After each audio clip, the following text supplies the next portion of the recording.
If you saw someone playing something like this in public, you would probably think it's a Game Boy Advance SP. I mean, and you couldn't be blamed for it. It's got the exact stylings of it. It's a clamshell, single-screen, portable handheld device for gaming. And that's where the similarities lie, because there's a lot going on here. Folks, this is the RG35XXSP from Anbernic.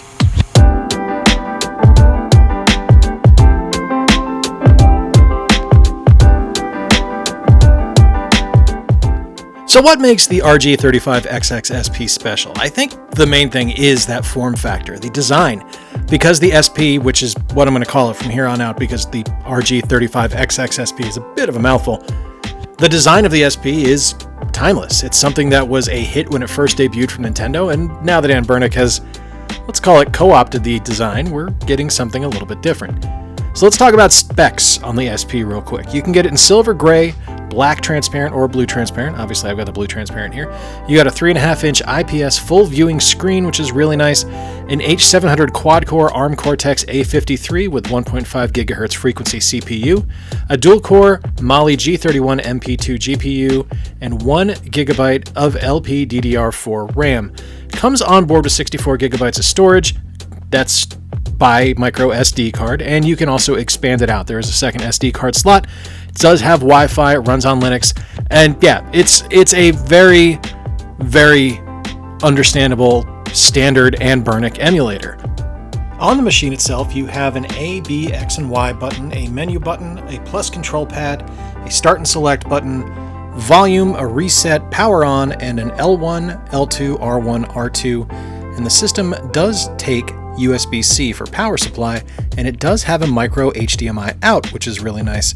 It also has, like I mentioned, 2 slots for SD cards and a port for standard wired headphones. And it does a lot of things really well. Now, there are some things that it is missing on, and we'll get to those towards the end, but we're going to talk real quick about the things that it does very well. So before we get into the actual performance of the SP, I want to say a big thank you to Go Game Geek for providing the review console here. I do appreciate them sending it out, and it has been a bit of an adventure to get this to work because when the machine came in, my screen actually didn't work, so we had to do a screen replacement on it. Go Game Geek handled the entire thing. They got the new screen sent out to me. They provided it to me free of charge. They are a great company to work with. Links are in the description down below, so you can actually order directly from them. Do consider picking this one up. Like I said, there are some caveats and there are some things that we need to talk about that I wish it did a little bit better, but for the most part, it's a pretty solid little machine. Spoilers, I guess.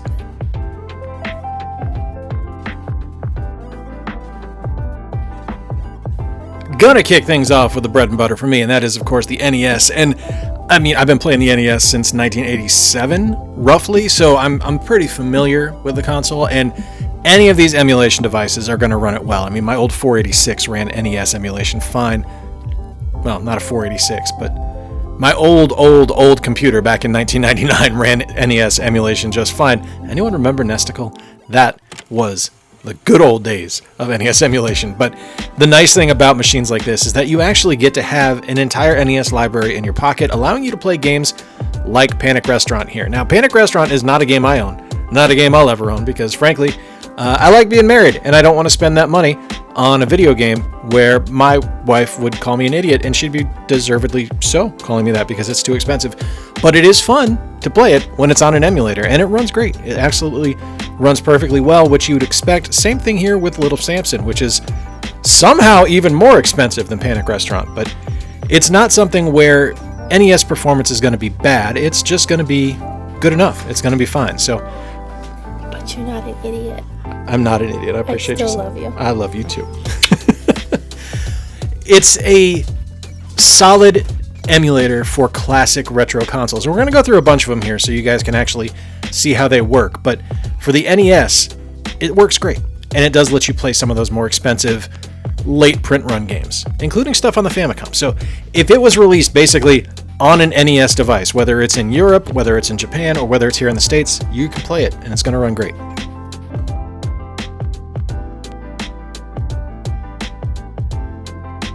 The Super Nintendo as well runs perfectly well, and that's what you would expect. Now, I did try to toss a couple of things at it that I thought might trip it up a little bit, because Adventures of Batman and Robin is a very graphically intensive game, and the animation sequences in it can really look like they're running slow when they do run slow. Like the animations in that game are very much directly driven from the animated series, which are very overly dramatic. So everything looked overly slow anyway. So if there's slowdown, you're going to see it definitely with Batman and Robin. But that doesn't happen here. It runs beautifully well. Same thing with Final Fight 3, a game I've literally never played before today, because again, kind of like Panic Restaurant and Little Samson, it's expensive and it's not something I'm ever going to own. So being able to play something like this on the go in your pocket is fantastic. It's an absolutely beautiful, beautiful emulation on the SNES.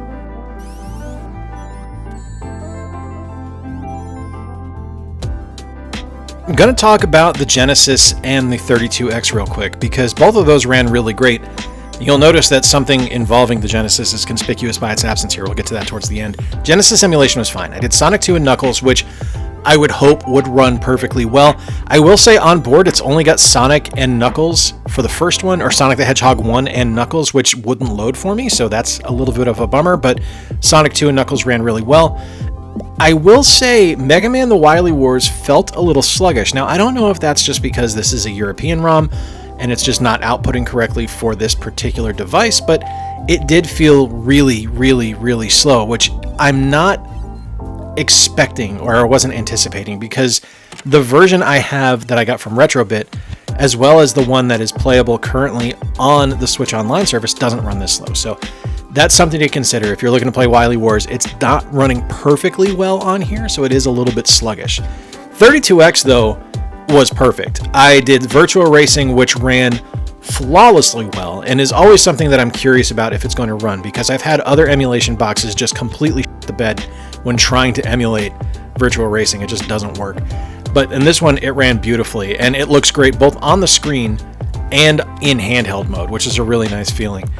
And NBA Jam Tournament Edition ran great as well, which I would expect. You know, it's not something where I would expect it to run terribly, because it's kind of a basic game, but it ran beautifully well. Emulation was great. It's really fun to play, and it's, NBA Jam rules.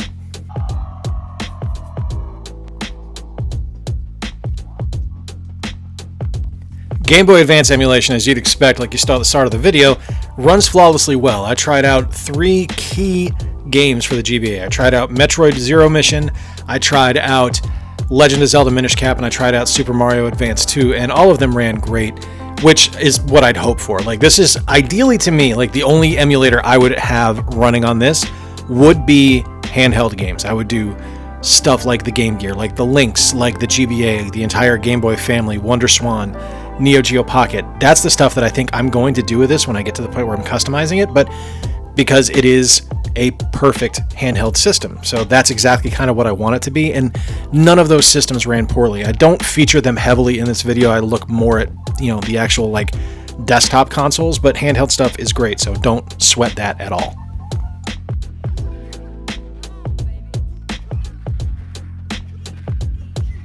Alright, going into some arcade emulation now, and we're going to look at the Neo Geo. I was expecting this to be the Neo Geo console as an emulator, but it is the arcade machine, which is pretty cool.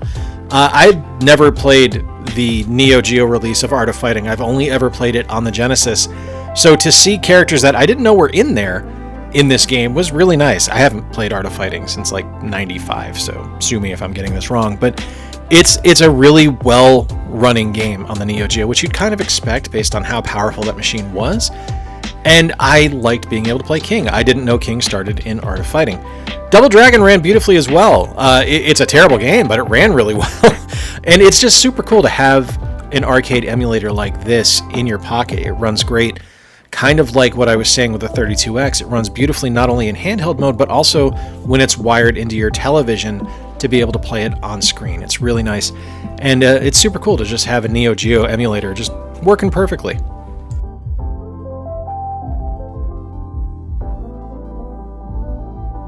MAME is always something that's going to be a bit of a risk, because a lot of times the ROMs from MAME aren't really checked. They're just kind of thrown onto an SD card and hoping for the best.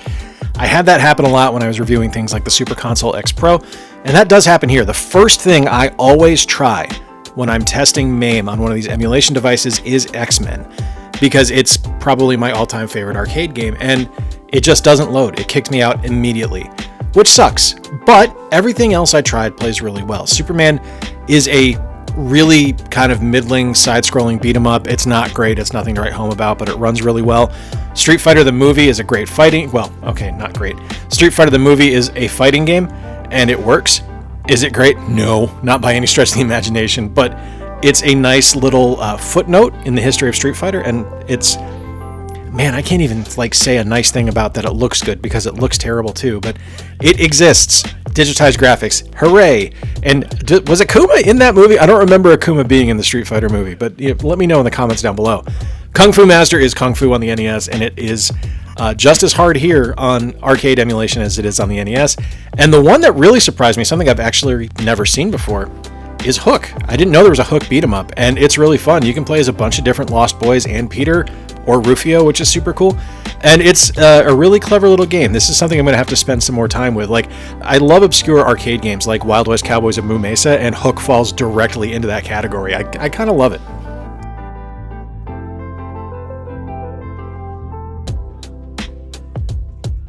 The Capcom arcade machines, the CP2 and the CP3, as well as the CP1 was on here. I didn't test anything with the CP1 just because it's an older architecture, so I wasn't terribly worried about it. CP2 was great. Alpha 3 ran perfectly well. It was exactly what I wanted it to be, but the issue I had was with key bindings, because on the CP2 and the CP3 machine, I couldn't get the key bindings to work. It was giving me default key bindings no matter what I was using, whether I was using the actual input from the machine itself or I was using a Bluetooth controller. It was something where it was just giving me the default, so I wasn't really familiar with what the key layouts were. And X-Men Children of the Atom ran really sluggishly, which I was kind of surprised by when Alpha 3 was running so beautifully well, but Children of the Atom just did not run for me. Now, for the CP3 machine, Street Fighter 3 Third Strike ran perfectly well. It looked great, Dudley rules. It's always nice to be able to play as that character and to have it run beautifully well.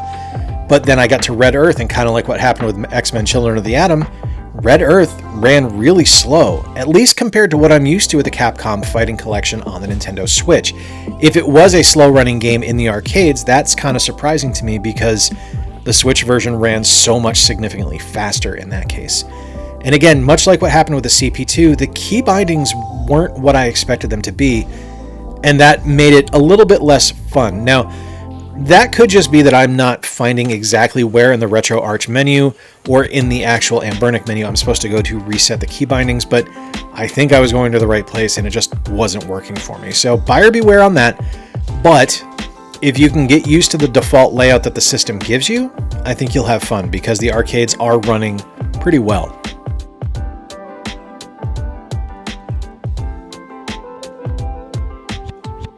The key bindings not being what I expected on the CP2 and the CP3 machines is one thing, but on the PlayStation, this is where I first started to see some cracks in the armor of this machine. So, first off, the emulation is fine. It runs beautifully well. Castlevania Symphony of the Night ran amazingly well. It's always fun to listen to the intro of that because just amazing voice acting. Given flesh.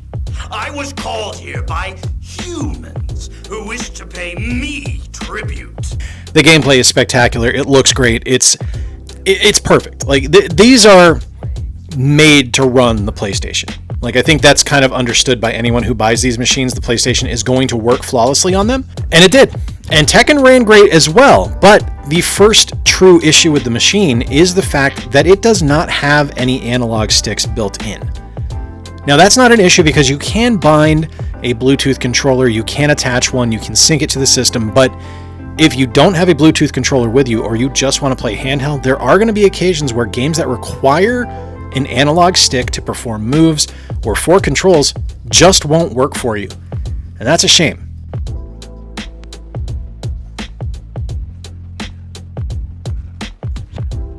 The PSP are where the wheels come off.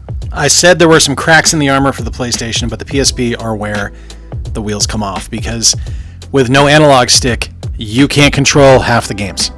You can't move something like Kratos in the Gods of War game. You can't use your movement skills because everything is bound to the analog stick, and that's really a shame, and it's really, really annoying. And there was also some issues here that I noticed with actual key binding. And that's going to be a theme going forward on the rest of the machines that I'm going to talk about here, the rest of the emulation bits, because there were parts where I had all the keys bound, like when I went into Ridge Racer and it says press select to go into Ridge Racer, and I would press the select button that was bound and nothing would happen and I couldn't move forward. And that became a running theme. And, you know, the emulation itself was fine. Like once I actually got the Bluetooth controller bound to it and I was able to move forward and utilize that to play the games, God of War worked great. Still couldn't get into Ridge Racer, but the actual gameplay worked well. But it was something where I started to notice that the key bindings were becoming a major issue, and that is absolutely the case for the next 3 consoles we talk about.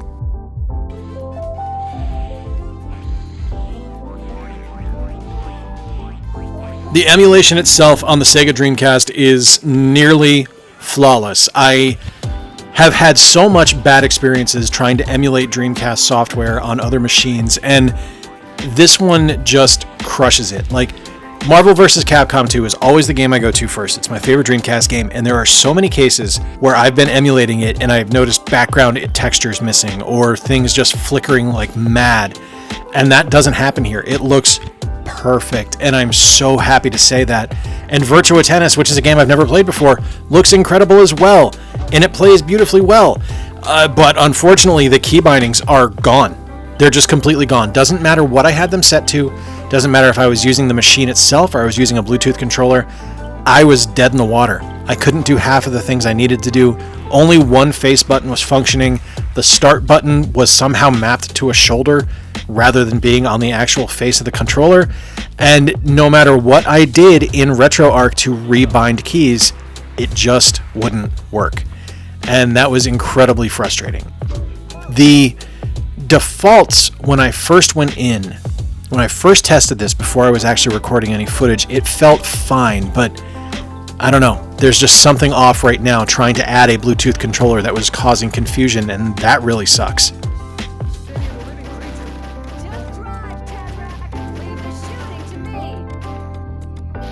Much like the Dreamcast and the PlayStation, Sega CD emulation kind of fails a little bit as well because of, again, the key bindings. Now, the emulation itself runs beautifully well. Cadillacs and Dinosaurs looks amazing. Well, it looks rough because it's an older game, but I have very fond memories of it. It looks just like it did when I was younger.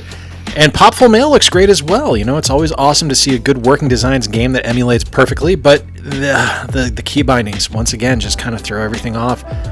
The start button was mapped to the shoulder. The face button, only the X button worked, or I guess it would be the X button on the PlayStation. So the A on an Xbox or the B on a Nintendo, only the bottom button was working there. Nothing else was working as far as input goes. So I wasn't able to do anything. And frankly, that kind of sucked.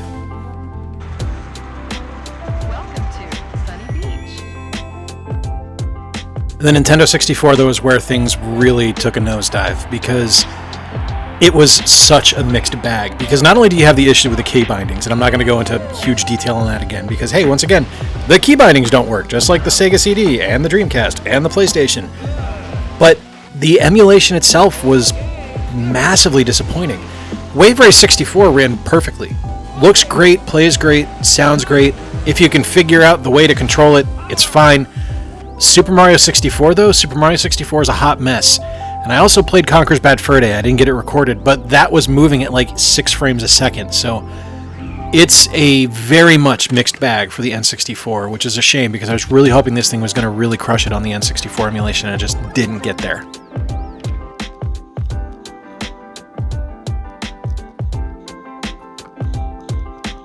All right, let's wrap it up and talk our final thoughts on the Anbernic RG35XXSP. Now, I am a huge Anbernic fan. I think their devices are really well done. I think there are some exceptional pieces of technology that they're working on that I think are just wonderful. And this one's no different. And I want to thank, again, Go Game Geek for sending this to me for review for the channel. And I am impressed with it. I do think it's a very, very good system and something that I think does a lot of things very, very well. Now, is it a perfect system? No, not by any stretch of the imagination is it perfect. There are definitely things that it does not do correctly, it does not do well, and it just kind of drops the ball on, which is unfortunate. I do think that if you're going to have something that is going to be a handheld system like this, that you need to make sure that it does have the ability to play all the games that it can claim to emulate perfectly well. And unfortunately, without an analog stick built in, you're just not going to get there. And that's unfortunate. So what does it do well? I would say everything up to probably Generation 4, if you don't count the Sega CD, everything runs perfectly well. Beyond that, it does get to be a little bit touch and go, and a lot of that has to do with the fact that the key bindings just weren't functioning for me. Now, there's a lot of different things you can do in RetroArch that I have not gotten into in this video. You can look up other folks on here as well that are going to talk more in depth about it. I've got some links down in the description that you'll be able to click on to check their videos out. I haven't gotten to the point where I am heavily customizing the way that this machine is going to work, and I could find a way to just immediately solve every single problem and have it work flawlessly well, but for right now it's not quite there. Still, at a $74.99 price point for the console with the built-in OS, that's a pretty darn good deal. I don't think that's bad at all. I've paid more for Anbernic devices in the past, and I've been more disappointed than I am with this one's performance, I'll tell you that much. Let me know in the comments down below if you've used the RG35XXSP handheld game console. I'd love to hear from you. Love to know what your thoughts are. If you've got any questions about it, be sure to ask those in the comments as well. If you're new here, go ahead and click subscribe. I don't do a lot of tech reviews on the channel, but the ones I do, I hope you do enjoy. And if you do enjoy gaming content, stick around. I'd love to have you be part of the community. Till next time, folks, I've been Jay. Appreciate you spending a little bit of time with me. Remember to play more games, stay square, and take care. I'll talk to you soon.